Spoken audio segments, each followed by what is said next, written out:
하나님 아버지, 큰나무교회 지체들이 주님 앞에 나와 예배드리러 이 자리에 모였습니다. 이곳에 모인 큰나무교회 지체를 한 분 한 분 축복하여 주시고 오늘 이 밤을 통해 주님 만나는 시간이 되게 하여 주시옵소서. 우리의 마음이 깨끗해지고 주님과 더욱더 가까워지는 시간, 주님을 더욱더 알아가고 닮아가는 시간 되게 하여 주시옵소서. 감사드리며 예수님의 이름으로 기도드립니다. 아멘.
던져 오늘 그가 놀라운 일을 이루시는 것 보라 주의 말씀 의지하여 믿음으로 금을 던져 믿는 자에게 능치 못함 없는 믿는 자에게 능치 못함 없는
9절 한 절만 보겠어요.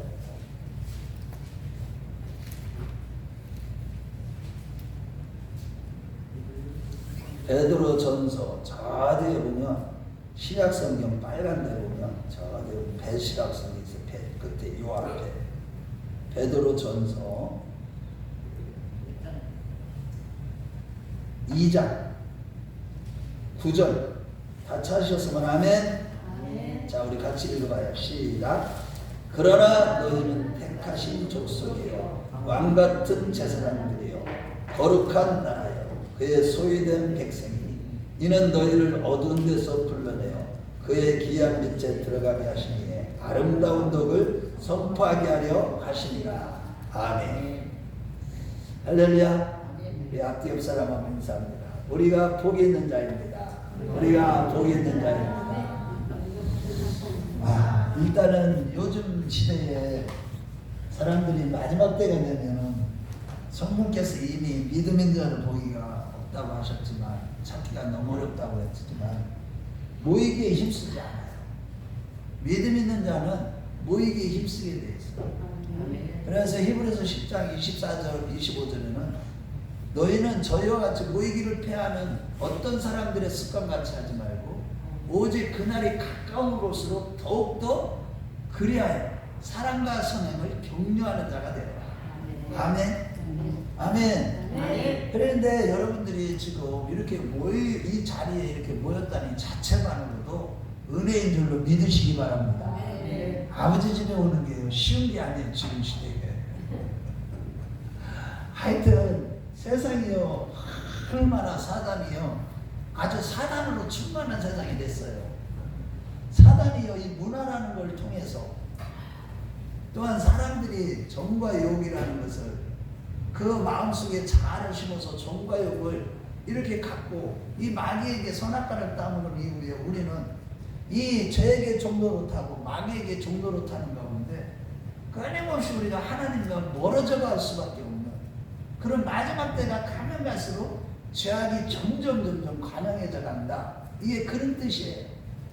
무엇보다도 이 마지막 때는 사람들이 자긍하고 교만하고 정말로 사랑할 줄도 모르고 아주 자기밖에 몰라요. 독선적이에요. 돈을 사랑하고요. 하나님을 뭐보다 더 사랑해요. 쾌락을 뭐보다 더 사랑해요. 하나님보다 더 사랑하는 그런 시대를 우리가 살아가고 있어요. 그런데 여러분 우리가 예수 그리스도의 구속의 은혜로 말미암아 우리가 누가 되었는지 내 존재가 어떻게 되었는지 자기의 정체성을 우리는 바르게 알아야 돼요. 자기의 정체성을 바르게 알을 때 내가 하나님이 주신 하라고 하신 일에 집중해서 충성하는 가운데 변화의 길을 가다가 마지막 나팔소리에 깨어있는 가운데서 호련히 변하게 휴거 백성이 돼가지고 들림받아서 우리 공중에서 주를 먼저 영접하게 되는 그런 은혜를 받게 되는 거예요.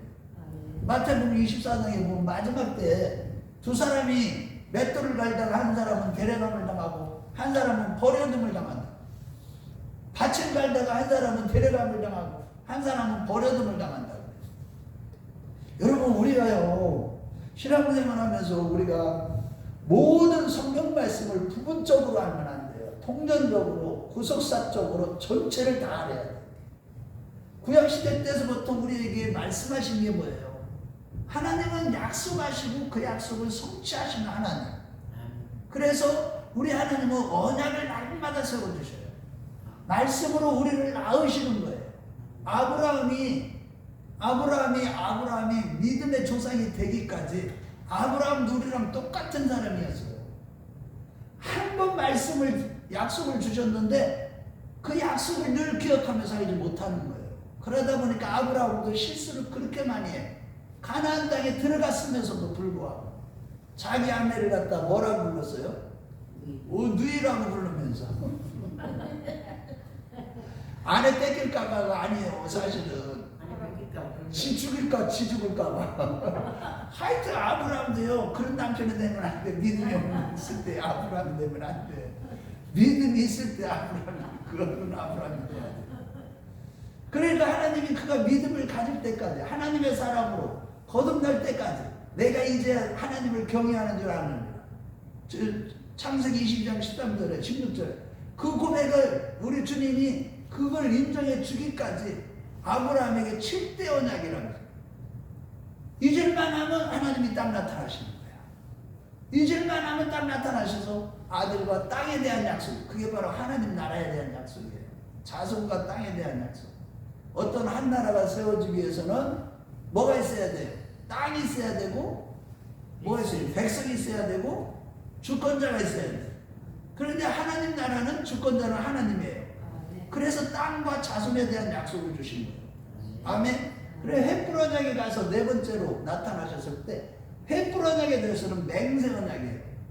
그 횃불을 고기 사이로 쪼개 횃불이 지나갔다는 건 하나님이 성령이 횃불의 모습으로 나타나셔서 쪼갠 고기 사이로 확 지나간 거예요. 약속을 해놓고 안 지키면 고기를 쪼개듯이 그때 문화가 죽는다는 서로의 계약이에요.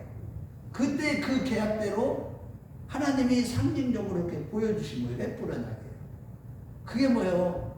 네 횃불 언약 때 특별히 너희들이 이제 노예가 애굽에 내려가서 노예가 될 것이고 400년 만에 나올 때 많은 재물을 갖고 나올 것이다. 아멘. 그 약속대로 그렇게 하고 나서 그 후에 뭐예요?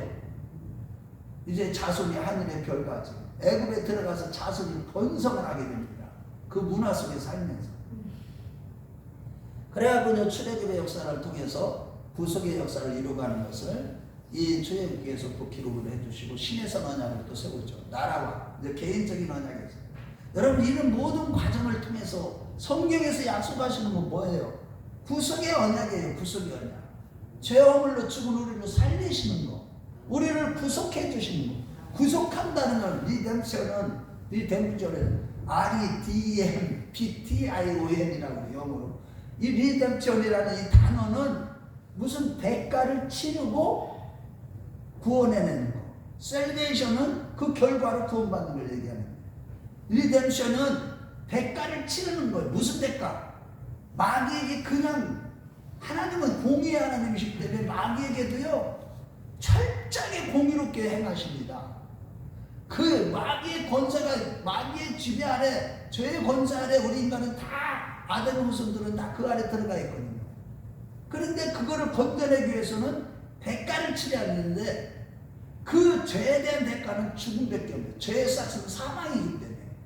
그런데 죄가 없는 사람이 그 죄의 대가를 치를 수 있는 거지 죄인이 죄의 대가를 치를 수가 없는 거예요. 그러니까 하나님 자신이 어떻게 해야 돼요? 직접 오실 수밖에 없는 게 죄 없으신 분이 하나님밖에 없으시니까.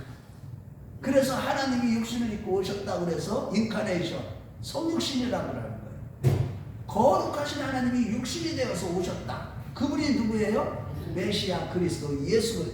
메시아라는 것은 히브리어고 그리스도는 헬라어인데 그 메시아 구세주, 우리 한국말로 하면 구세주, 우리를 세상을 구원하는 주인이 되신 분이 누구예요?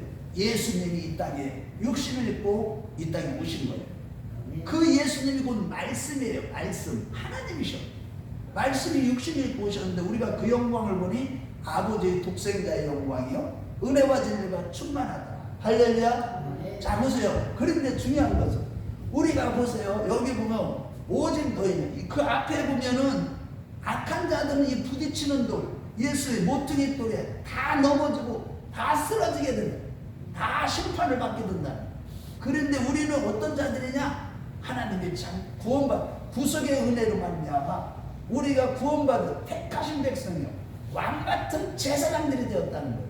아니, 그의 거룩한 백성이요 그의 나라요 거룩한 나라요 소유된 하나님의 소유가 되었다는 거예요. 야 여러분 이거 우리의 정체성을 이거를 가장 정확하게 베드로 사도가 성령의 감동을 받아서 이렇게 가르치고 있는 거예요. 우리는 다 뭐가 됐다고? 왕같은 제사장. 여기 초점 들어서 오늘 말씀을 나눌 거야. 여러분 이게 뭐냐면 우리가 제사장이 되는 것은 다 어떤 권리로 우리가 제사장이 된 거예요? 구속의 은혜라는 그 구속의 권리로. 아멘. 여러분 그래서 이렇게 구속의 진리를 깨닫지 못하면 우리가 구속의 은혜를 입었기 때문에 어떤 권리가 주어졌느냐? 제사장의 권리가 주어진 거예요. 아무나 제사장이 되는 게 아니에요. 구약시대 때는 대제사장은 누구만 됐어? 아론의 자손만 대제사장이 됐어요. 물론 제사장들이, 다른 제사장들이 아론의 제사장들이 이제 그 이후에 그 자손들이 계속 오기는 하지만은, 자, 잘 들어보세요. 왕 같은 대제사장. 그런데 이제 멜기세덱의 반차로 있는 대제사장은 예수 그리스도 한 분뿐이시죠. 그거에 대해서는 이제 히브리서 7장에서 말씀하는 것이고. 그래서 이제 여러분들, 우리가 이거를 잘 생각하면서 우리가 신앙생활을 해야 돼. 내가 예수를 믿고 나면 내 자신을 부정을 해야 돼요, 이제는. 이게 대제사장이 아무나 되는 게 아니에요. 하나님의 구속의 은혜를 입었기 때문에 대제사장이 됐어요. 그렇기 때문에 우리는 구속의 은혜를 입었다는 것은 이제는 내가 사는 것이 아니라 내 안에 그리스도께서 사시는 거예요. 그런데 우리가 신앙생활하면서 제사장, 왕같은 제사장으로서의 사명을 감당하고 있느냐는 거예요. 제사장적 기도를 여러분들이 드리고 있느냐는 겁니다. 여러분들 대부분이 자기 자신이 내면에 자꾸 너무 많이 살피다 보면 내가 올바로 세워졌는가? 너무 자신의 내면만 살피다 보면 우리가 어떻게 되는 줄 아세요? 완전히 영적으로 병적인 이러한 아주 영적인 불구자의 모습으로 우리 자신이 드러나고 말아요. 자신의 내면만 자꾸 살피다 보면. 잘 이해하고 들으셔야 돼요, 오늘 말씀. 우리는 신앙생활하면서 예수님의 구속의 은혜를 입었어. 우리는 이미 예수님이 십자가에서 나를 죽어주신 그 이유가 뭔지를 정확하게 알고, 그분이 바로 내 죄 때문에 죽으셨다는 것과 나를 또 의롭다 하시기 위해서 부활하셨다는 것까지 다 믿었어. 아멘. 그러면 이제 우리는 그 구속의 그 권리가 우리에게 완전히 주어진 거예요. 그래서 우리 자신은 생각할 필요도 없이 의 구속의 권리를 분명히 믿는 가운데 우리는 뭐만 하면 돼? 주님이 하라고 하시는 거. 제사장에게 하나님은 뭐를 맡겼어? 기도를 맡긴 거예요. 중보자. 대제사장은 하나님과 사람 사이에 제사를 드리는 장으로서의 중보자. 아멘. 자, 이 얘기를 좀 이해를 잘하고 들으셔야 돼요. 우리가 신앙생활 하면서 우리 자신들은 자꾸 자기 자신만의 내면적이만 자꾸 나를 세워야 되니까 막 이런 생각을 너무 많이.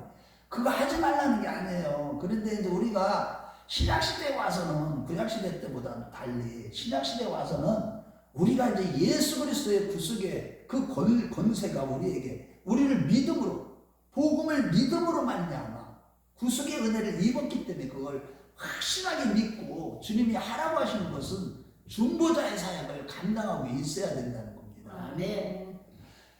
자기 자신만을 위해서 기도하면 영적으로 병든 자가 되었고 하나님과의 관계가 친밀해지도 않고 내가 구속의 은혜를 입은 거에 대한 어떤 삶 속에서 어떤 능력이나 그런 역사가 전혀 안 나타나요.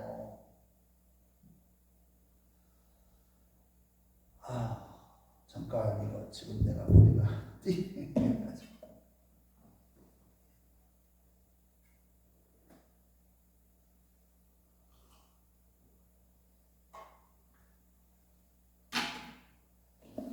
우리가 정말 우리의 자신들의 정체성을 내가 예수님의 구속의 은혜로 내가 어떤 존재가 되었느냐, 왕같은 존재. 우리는 예수 그리스도 안에서 하나님 안에서 감추어진 그런 자들이에요. 우리가 벌써 영은 하나님 보좌 쪽에 올라가 있어요. 아멘. 골로새서 2장에 그 얘기 하잖아요. 우리 자신은요 왕 같다는 거예요, 이 세상에서. 그러면서 제사장이 왕 같은 제사장. 그 얘기는 중보자의 사명을 감당하라는 거예요. 다른 사람을 위해서. 다른 사람도 나와 같이 구원을 받아야 되잖아. 그러기 위해서는 제사장이 가장 중요한 게 뭐예요? 예수님처럼 우리도 날마다 지금도 예수님 우리를 위해서 중보하고 계시잖아. 아멘. 성령님도 나를 위해 탄식해서 기도하시고 중보하시고 아버지 하나님도 나를 위해서 기도하고 계신다니까. 아멘. 우리도 똑같은 거예요. 그렇게 살아야 되는 겁니다. 네. 정말 어느 때는 이번 주일날도 이제 다음 주일까지 이제 연속해서 이제 설교가 이어지게 될 것 같아요. 마음나 그 말씀들을 계속 이제 생각을 하고 있는데, 어쨌든 여러분들이 신앙생활하면서 가장 중요한 건 뭐냐? 지금 내가 이 사명을 감당하고 있느냐? 영적으로 병들으면 안 돼요. 우리는 병든 것을 다 뭐 때문에 그러냐면서요. 자기 자신의 내면만 너무나 살펴. 자기 자신만을 위해서 살아요. 자기 자신만. 이게 왜 그런 줄 아세요? 우리는 옛사람을 여전히 어떻게 있어요? 가지고 있어. 뭐를 선택? 그러니까 영적인 싸움을 해서 송구영신 대표 주신 말씀이 뭐예요? 영적인 싸움을 싸우라는 거예요. 항상. 내가 왕같은 제사장으로 살 것이냐?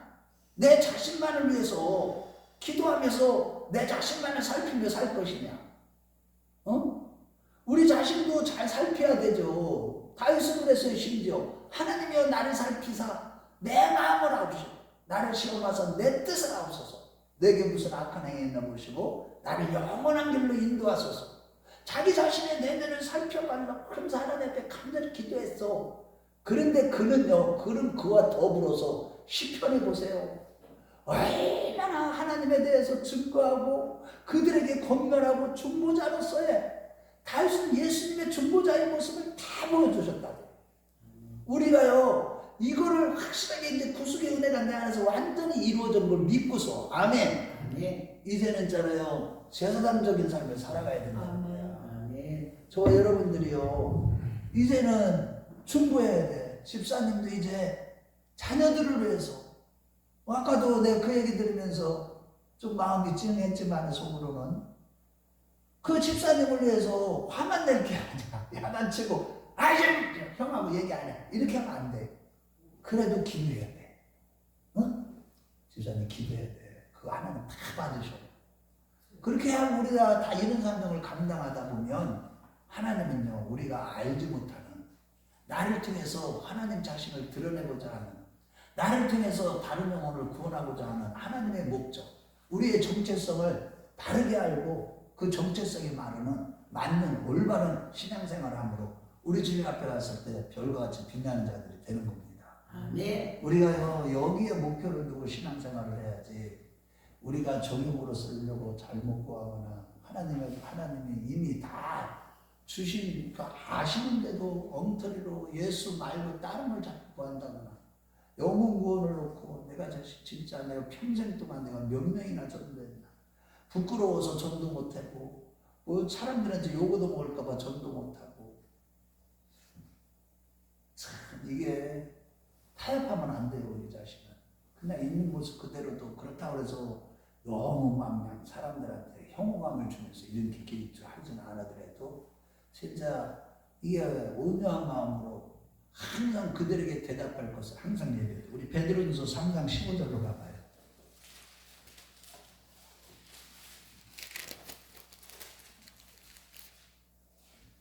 자, 시작. 너의 마음에 그리스도를 주로 삼아 거룩하게 하고 너 속에 있는 소망이 관한 이유를 묻는 자에게는 대답할 것을 항상 준비하되 온유와 두려워라. 이런 식으로 하면서 우리가 제사장적인 그 있어요. 내 자신에 대해서 우리는요 이제는 예수님의 보혈의 피 외에는 우리가 의로운 자가 아무도 없어요. 시비 부패하고 거짓된 마음 여전히 우리가 갖고 있어요. 이거 주님 앞에 무슨 소리를 듣든지 이거에 대해서 뭐 놀랄 일이 하나도 없을 정도로 내 자신에 대해서는 죽어야 되는 거예요. 그러니까 그 다른 사람을 위해서 우리는 이 사명을 감당하다 보면 하나님이 점점 내 자신은 없어지는 가운데 나를 통해서 그리스도가 드러나고 영혼들이 살아나는 그런 역사가 맺게 될 것입니다. 우리 모두 그런 자 다 되시길 주의 이름으로 축원합니다.